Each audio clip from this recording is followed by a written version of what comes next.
آج ہم تاریخ کے کچھ ایسے پنوں کو پلٹ رہے ہیں جن میں حقیقت اور داستان ایک دوسرے سے مل جاتی ہیں۔ ایک کہانی جو ایک عظیم بادشاہ، ایک وحشی قوم اور ایک ایسی دیوار کے گرد گھومتی ہے جو انسانیت کو بچانے کے لیے بنائی گئی تھی۔ جی ہمارے سامنے جو مواد ہے وہ ذوالقرنین کے بارے میں ہے، ایک ایسے طاقتور بادشاہ جنہیں اللہ نے بے پناہ اختیار، علم اور حکمت دی تھی، اور ان کا سامنا ہوا ایک ایسی آفت سے جسے قیامت کی آفت بھی کہا گیا ہے۔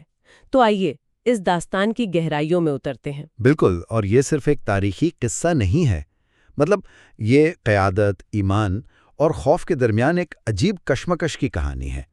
اس گفتگو کا مقصد صرف واقعات کو دہرانا نہیں بلکہ ان کے پیچھے چھپے ہوئے سوالات کو سمجھنا ہے۔ صحیح کہ ایک نیک نیت رہنما کیسے بے لگام طاقت کا سامنا کرتا ہے، اور انسانی ذہانت اور ٹیکنالوجی کی حد آخر کہاں ختم ہوتی ہے۔ بہت خوب۔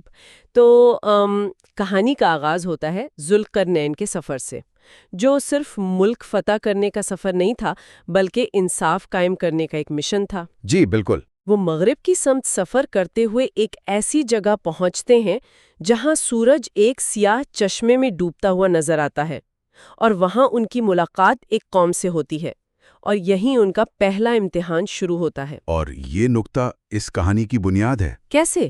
دیکھیں، انہیں شروع میں ہی یہ واضح کر دیا گیا کہ طاقت کا اصل مقصد صرف اختیار چلانا نہیں بلکہ صحیح اور غلط کا فیصلہ کرنا ہے۔ اچھا، یہ کوئی عام فاتح نہیں ہے جو آتے ہی سب کچھ تہس نہس کر دیں۔ جی بالکل، ان کا پہلا قدم ہی یہ طے کر دیتا ہے کہ وہ فاتح ہیں یا منصف، اور ان کے جواب سے پتہ چلتا ہے کہ وہ ظلم کرنے والے کو سزا دیں گے اور ایمان لا کر نیکی کرنے والے کو بہترین اجر دیں گے۔ یعنی انہوں نے طاقت کو انتقام کے لیے نہیں بلکہ ایک نظام قائم کرنے کے لیے استعمال کیا۔ بالکل۔ تو پہلی آزمائش میں انہوں نے اپنی اخلاقی طاقت کا مظاہرہ کیا، لیکن اگلا چیلنج وہ بالکل مختلف تھا۔ جی بہت مختلف۔ جن کی زبان سمجھنا بھی تقریباً ناممکن تھا۔ اور یہ صورتحال بہت دلچسپ ہے، ایک طرف دنیا کا سب سے طاقتور اور ذہین بادشاہ، اور دوسری طرف ایک ایسی قوم جو شاید ٹھیک سے بول بھی نہیں سکتی۔ لیکن مصیبت ایک ایسی زبان ہے جسے ہر کوئی سمجھتا ہے۔ صحیح، ان لوگوں نے ٹوٹی پھوٹی زبان میں فریاد کی، اے ذوالقرنین، یاجوج اور ماجوج نے ہماری سرزمین پر فساد مچا رکھا ہے۔ یہ ایک طاقتور رہنما اور ایک بے بس قوم کے درمیان تعلق کی بہترین مثال ہے نا؟ جی، وہ صرف اپنی حالت نہیں بتا رہے تھے بلکہ ایک ایسے حل کی امید کر رہے تھے جو ان کے بس سے بالکل باہر تھا۔ اور جس مصیبت کا وہ ذکر کر رہے تھے وہ کوئی معمولی جھڑپ یا حملہ نہیں تھا۔ نہیں، بالکل نہیں۔ انہوں نے یاجوج و ماجوج کی جو تفصیلات بتائیں وہ تو رونگٹے کھڑے کر دینے والی ہیں۔ کہا کہ وہ ہمارے کھیت کھا جاتے ہیں، ہمارے بچے اٹھا کر لے جاتے ہیں اور گھروں کو آگ لگا دیتے ہیں۔ یہ تو سراسر تباہی ہے۔ جی، اور ان کی طاقت کو بھی ایک غیر معمولی انداز میں بیان کیا گیا ہے۔ قوم نے بتایا کہ وہ لوہے کی زنجیروں کو توڑ سکتے ہیں، پتھروں کو چبا لیتے ہیں۔ پتھروں کو چبا لیتے ہیں؟ جی، یہ تو کسی دیومالائی مخلوق کی طرح لگتا ہے، کسی حقیقی فوج کی طرح نہیں۔ بالکل۔ یہاں یاجوج و ماجوج صرف ایک حملہ آور گروہ نہیں ہے بلکہ وہ فساد اور افراتفری کی ایک جیتی جاگتی علامت ہے۔ اچھا، ان کی خصوصیات ایک طرح سے فطری نظام اور انسانی تہذیب کی مکمل ضد ہیں۔ وہ صرف فتح نہیں چاہتے، وہ تعمیر کی ہر شکل کو مٹا دینا چاہتے ہیں۔ کھیتوں پر حملہ یعنی زندگی کے ذرائع کو تباہ کرنا، بچوں کو اٹھانا یعنی مستقبل کو ختم کرنا، اور گھروں کو جلانا یعنی پناہ گاہ اور سکون کو برباد کرنا۔ یعنی وہ انسانیت کے نامعلوم خوف کی علامت بن جاتے ہیں۔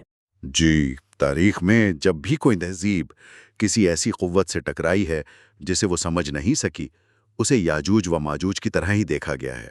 اس ہولناک تفصیل کے بعد ذوالقرنین کا جو رد عمل تھا وہ کمال کا ہے۔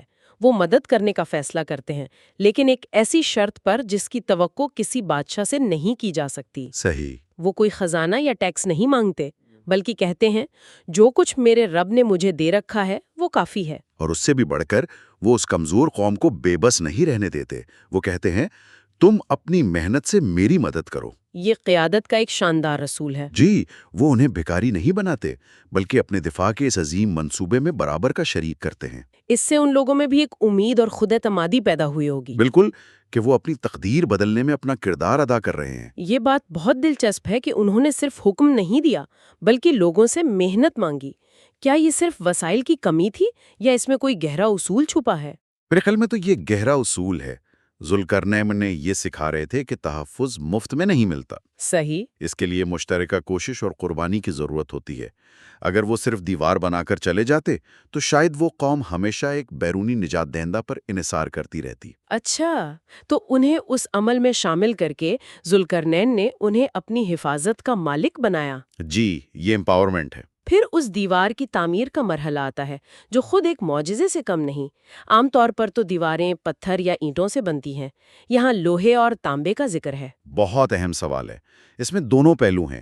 ٹیکنالوجی کے لحاظ سے یہ اس دور کی جدید ترین انجینئرنگ تھی۔ کیسے؟ لوہے کی بڑی بڑی چادروں کو 2 پہاڑوں کے بیچ میں کھڑا کیا گیا، پھر بھٹیوں کو اتنا تیز دھوکا گیا کہ وہ لوہا آگ کی طرح سرخ ہو گیا، اچھا، اور آخر میں اس پر پگھلا ہوا تانبا ڈالا گیا تاکہ تمام دراڑیں اور جوڑ بند ہو جائیں۔ واہ! یہ کیسی ہموار اور مضبوط دھاتی دیوار بن گئی جسے کاٹنا یا اس پر چڑھنا ناممکن تھا۔ علامتی طور پر بھی اس کی کوئی اہمیت ہوگی؟ جی، علامتی طور پر لوہا طاقت اور مضبوطی کی علامت ہے، جبکہ پگھلا ہوا تانبا ہر کمزوری کو بھرنے اور اسے ناقابل تسخیر بنانے کی علامت ہے۔ تو انہوں نے اس دور کی جدید ترین ٹیکنالوجی استعمال کر کے ایک ناقابل شکست دفاعی نظام بنایا۔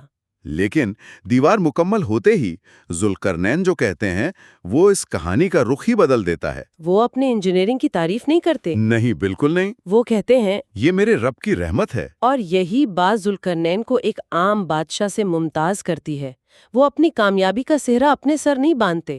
وہ سمجھتے ہیں کہ انسانی کوشش، ذہانت اور ٹیکنالوجی سب اپنی جگہ، لیکن حتمی کامیابی اور تحفظ اللہ کی طرف سے ہے۔ بالکل۔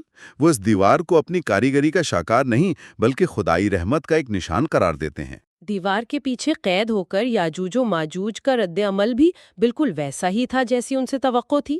غصہ، تکبر اور تباہی کی دھمکی۔ جی، وہ چیختے ہیں، کون ہے جس نے ہمیں قید کیا؟